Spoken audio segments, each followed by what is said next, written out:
Ninawasalimu wapenzi watazamaji wa hichi kituo popote mlipo. Hamjambo. Karibu sana niweze kuwapasha yale yote ambayo yameweza kutendeka. Mimi ni Bwana Ezra. Kila ambacho nawaomba, tafadhali zidi kupiga subscription, zidi kusambaza video zetu kuelekea kwa vikundi vingi vya WhatsApp, Facebook, Instagram na hata Twitter, ukipenda X. Samia Suluhu na utawala wake umeweza kuagiza kwamba mtangazaji wa CNN kutoka nchini Kenya, Larry Madowo, aweze kukamatwa na kufunguliwa mashtaka ya uhaini, yaani treason. Huyu mama ni jambazi. Anaagiza mpaka mtangazaji wa CNN mwenye hata Kenya yenyewe haishi, unampata kwamba yuko South Africa, yuko Russia, yuko Amerika, eti aweze kukamatwa na kufunguliwa mashtaka ya uhaini. Huyu anaota.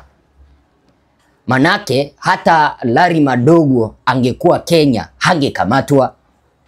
Wacha aendelee kutisha Watanzania. Na hata hao Watanzania ambao anaendelea kutisha, ipo siku wataamka na kumtoa kwa kiti. Asidhani kwamba ataendelea kuwatisha na Watanzania waendelee kuvumilia. Hapana, wamekataa. Sasa hapo jana, siku ya Ijumaa tarehe 21 Novemba mwaka 2025, kituo cha CNN kupitia kwa mtangazaji Larry Madowo waliweza kutoa kanda ya utafiti na kuonyesha ulimwengu jinsi ambavyo utawala wa Samia uliweza kutumia nguvu kupita kiasi na wakawaua wananchi wa Tanzania. Kwenye yale maudhui, cha kushangaza ni kwamba mpaka wale wa Tanzania ambao walikuwa wamepata majeraha ya risasi walipelekwa mochari, waende wakafie pale, wafariki wakiwa mochari.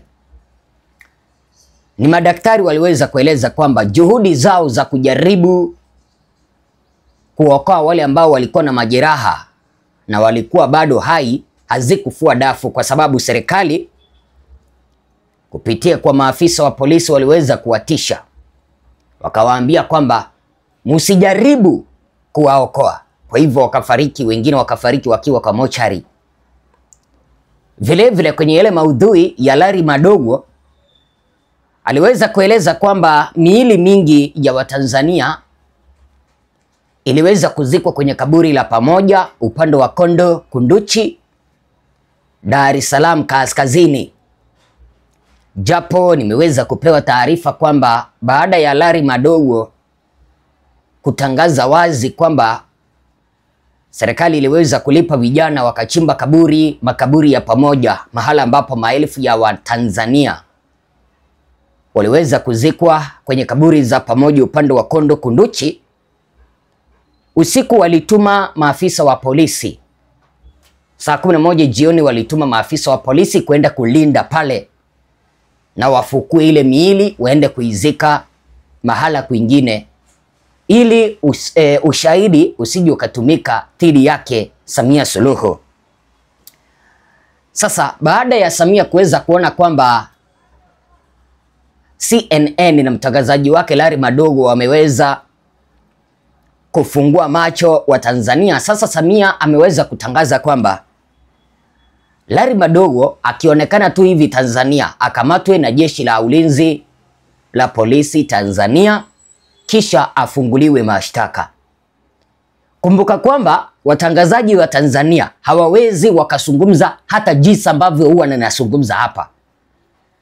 Ukizungumza hivi wanakukamata, wanakufungulia mashtaka ya uhaini, mashtaka makubwa sana Tanzania. Mashtaka ambayo ukipatikana na makosa ni kunyongwa au kuuawa. Mumeona hata Tundu Lissu amefunguliwa mashtaka ya uhaini. Nifa, mfanyabiashara kutoka Tanzania mwenye alifanya challenge ya nywinywi alifunguliwa mashtaka ya uhaini. Waandamanaji ambao walikamatwa walifunguliwa mashtaka ya uhaini, ambayo matokeo yake ukipatikana na makosa ni kunyongwa. Jinsi ambavyo unaona hapo.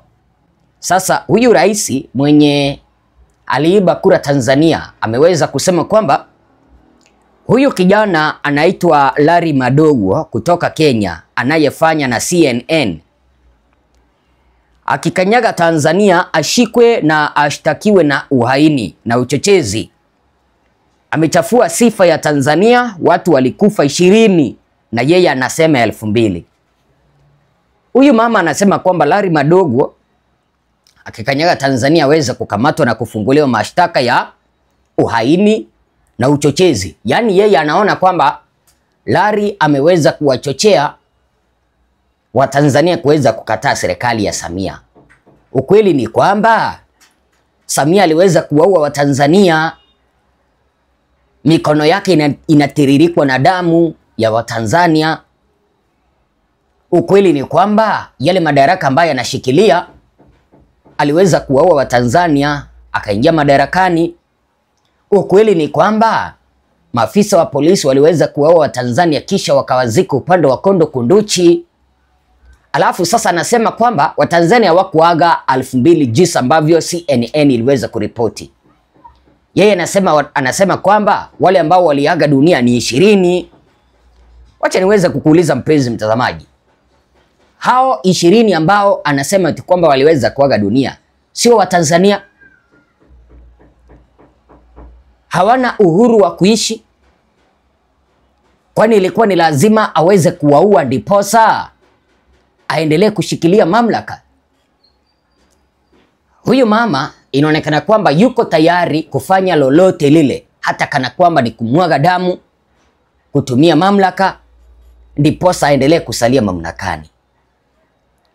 Huyu mtangazaji wa CNN mapema aliweza kuripoti kwamba Samia Suluhu alijaribu kumuhonga ndiposa asipeperushe ile matangazo, lakini yeye akamwambia kwamba lazima ulimwengu mzima utajua. Sasa amekwisha toa kibali kwamba akionekana Tanzania atiwe mbaroni na kufunguliwa mashtaka ya uhaini, mashtaka makubwa zaidi. Acha nikwambie, huyu mtangazaji akikamatwa hivi Tanzania, dunia nzima inaripuka. Kwa sababu gani? Hichi ni kituo cha kimataifa ambayo bajeti yake ya uchunguzi, yani investigation, mwaka mzima ni ni dola trilioni 14. Yaani pesa za uchunguzi ambazo ni budget ya kituo cha CNN kwa mwaka ni dola trilioni 14, ambazo Tanzania haiwezi katafuta kupitia kwa utawala wa Samia waweze kuunda bajeti hata miaka 2. Kwa hivyo asifikiri eti kwamba atamkamata huyu mtangazaji alafu amweka kwa jela. Samia akijaribu hivyo, huo ndio mwisho wake, kwa sababu hichi kituo si cha Kenya, hichi kituo ni cha kimataifa. Hichi kituo chenyewe kinaweza kikamshtaki Samia ICC. Kwa hivyo Samia yuko tayari kutumia mamlaka ili mradi asalie mamlakani, vitisho, kumwaga damu ili aendelee kusalia mamlakani. Sasa hivi ameweza kutoa vitisho eti kwamba Larry Madowo wa CNN akionekana Tanzania kamatwe. Unadhani kwamba hilo litatendeka? Haliwezi likatendeka. Hivyo ni vitisho hata ambavyo haviwezi vikatendeka. Tupatane kwa kanda ijayo.